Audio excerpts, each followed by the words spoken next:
Sniper KKB Papua kalah ilmu lawan TNI Polri. Tewas di tempat usai kena jebakan pindah helm. Melansir dari Tribun Palu.com. Selama ini KKB Papua kerap membanggakan penembak jitu alias sniper yang ada di kelompok mereka. KKB Papua mengklaim sniper yang mereka miliki akan menjadi mimpi buruk bagi TNI Polri. Apalagi sniper KKB Papua pernah beberapa kali menembak mati anggota TNI Polri. Namun mulut besar KKB Papua yang membanggakan snipernya berhasil dibungkam. Begini kisahnya. Hari ini masih pagi, cuaca di pedalaman Papua masih teramat dingin rasanya. Dinginnya udara pagi itu menusuk sampai ke sumsum. Meski demikian, tiba-tiba dari balik kabut yang tipis, terlihat sesosok pemuda yang tampaknya sedang terburu-buru. Langkahnya panjang seakan sedang berlari, gerak tubuhnya pun terlihat ia sedang tergesa-gesa menuju pos keamanan yang ditempati TNI Polri. Setibanya di pos keamanan, nafas pria itu pun tersenggal-senggal. Ia tampak kelelahan setelah menempuh perjalanan cukup jauh. Ternyata kedatangannya tersebut untuk memberi kabar maha penting, yakni KKB akan menggelar latihan perang pada siang nanti. Sang pemberi kabar tersebut menuturkan panjang lebar tentang lokasi latihan, para peserta maupun sang pelatih perang tersebut.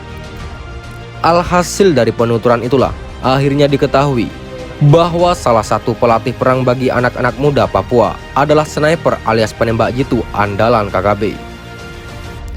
Kala menyebut nama sniper KKB itu lengkap dengan ciri-cirinya, personel TNI Polri ternyata tahu orangnya. Dan seusai membeberkan semua rencana tersebut, sang pembawa kabar itu pun berlalu pergi. Seiring turunnya kabut tebal yang menutupi pos keamanan dan sekitarnya, pria itu pun menjauh hingga akhirnya hilang di balik pepohonan. Sejak pria itu meninggalkan pos keamanan, prajurit TNI Polri pun mulai bersiap-siap menuju sasaran. Informasi maha penting itu pun membuyarkan semua rasa dingin yang menyelimuti tubuh. Bahkan dinginnya cuaca di pagi itu seketika berganti menjadi panas, sepanas hati yang membara atas cerita tentang pelatihan perang itu. Meski hari ini masih pagi, tapi dada prajurit TNI Polri seakan terbakar. Sebab KKB Papua tak kapok-kapoknya melancarkan aksi yang ujung-ujungnya menimbulkan ketidaknyamanan masyarakat. Seiring tekad siap mati demi Ibu Pertiwi, para prajurit TNI Polri pun bergegas menuju target, yakni lokasi pelatihan perang tersebut. Setelah berjalan beberapa jam lamanya, prajurit TNI Polri akhirnya tiba juga di tempat yang dituju. Setelah istirahat sejenak, TNI Polri pun mulai mengambil posisi dengan sedikit berpencar. Berada pada posisi yang sedikit lebih tinggi, prajurit berseragam loreng itu pun mendapatkan kemudahan, yakni menyaksikan langsung latihan itu. Berbekal kamera teropong yang selalu dibawa, pengamatan terhadap situasi lokasi pun mulai dilakukan. Pengamatan intensif itu lebih pada mencari sosok sniper KKB yang melatih para pemuda setelah direkrut menjadi anggota KKB. Lantaran di lokasi pelatihan itu teramat banyak peserta, sehingga mencari sosok itu pun bukan hal yang mudah. Sebagaimana video yang kini viral di media sosial, peneropongan untuk mencari jejak sang pelatih pun butuh waktu. Pasalnya yang bersangkutan dikhawatirkan membaur di antara para peserta, sehingga keberadaannya agak sulit dieksekusi. Apalagi dikala membaur itu, sang sniper bersama para peserta terus bergerak sebagaimana kebiasaan KKB bila berkumpul. Setelah menghabiskan beberapa saat lamanya, sniper KKB belum juga terlihat. Prajurit TNI pun mulai menyisir area di sekitar lokasi latihan.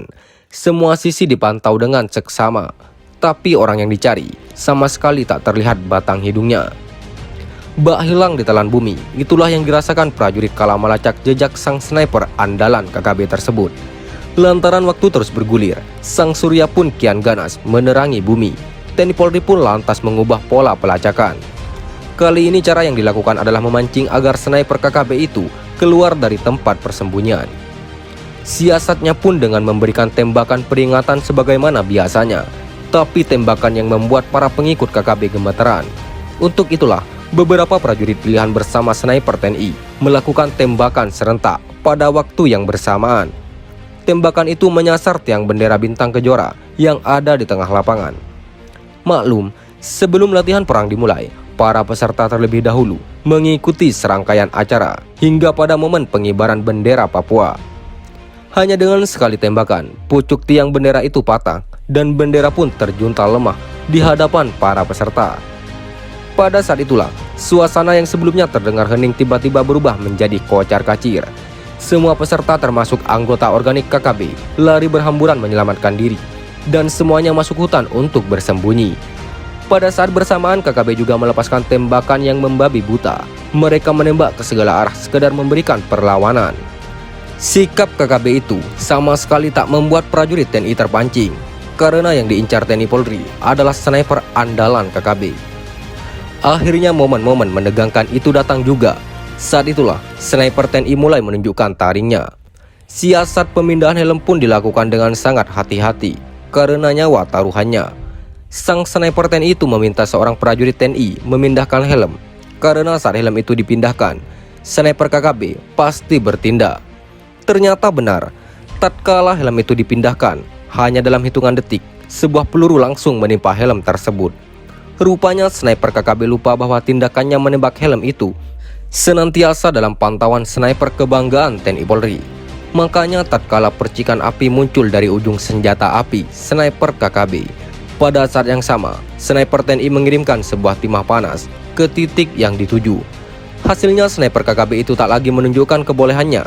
Detik-detik berikutnya berlalu tanpa ada tembakan susulan dari senjata milik sang sniper. Ini menandakan bahwa semuanya sudah berakhir. Sang sniper andalan KKB itu telah dikirim ke alam baka. Sniper yang dipuja-puji TPNP BOPM, terlebih-lebih di kalangan KKB itu, telah ditamatkan riwayatnya bahwa sebelum yang bersangkutan melatih anggota KKB yang direkrut, sniper KKB itu terlebih dahulu dibungkam demi NKRI, dibungkam demi kedamaian dan stabilitas keamanan Papua. Sekian dan terima kasih. Jika ada salah kata, kami mohon maaf. Jangan lupa like, komen, dan subscribe.